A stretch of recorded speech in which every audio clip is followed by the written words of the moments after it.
Yeah, so let me see. My next one is gonna be I guess I'll go with Glass Onion.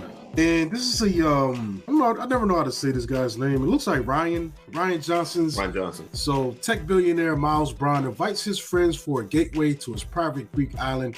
When someone turns up dead, Detective Benoit Blanc is put on the case. And if you know who Benoit Blanc is from the first film, that's Daniel Craig's character. So this seems to be like an anthology type thing, sort of like the Poirot series where we got our main detective guy just on a different case, you know? Yeah.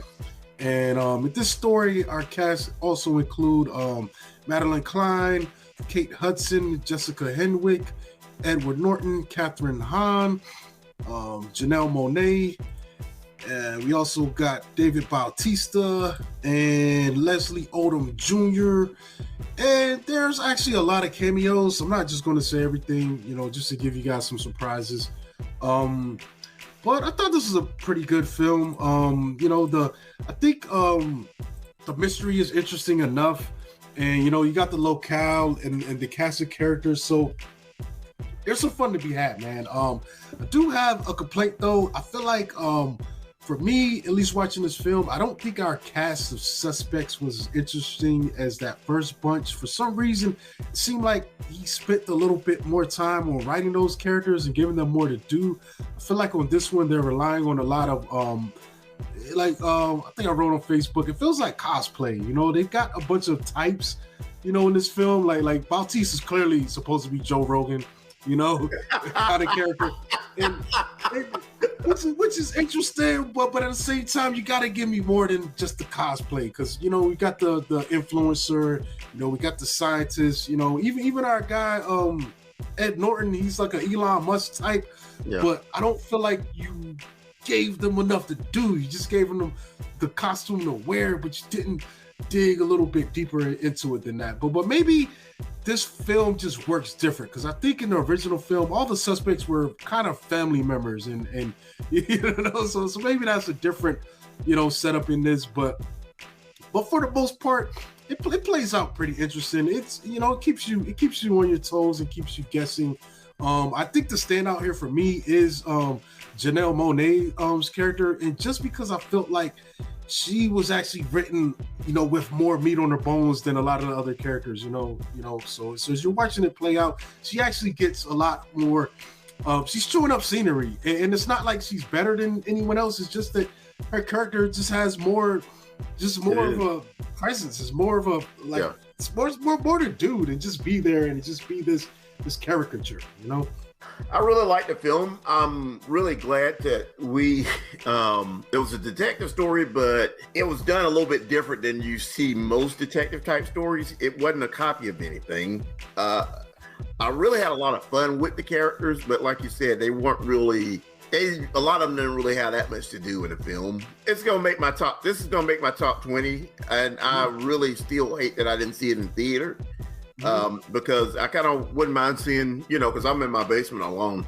On something like this, I would like to see a bit of a crowd reaction on a couple things that happen in it.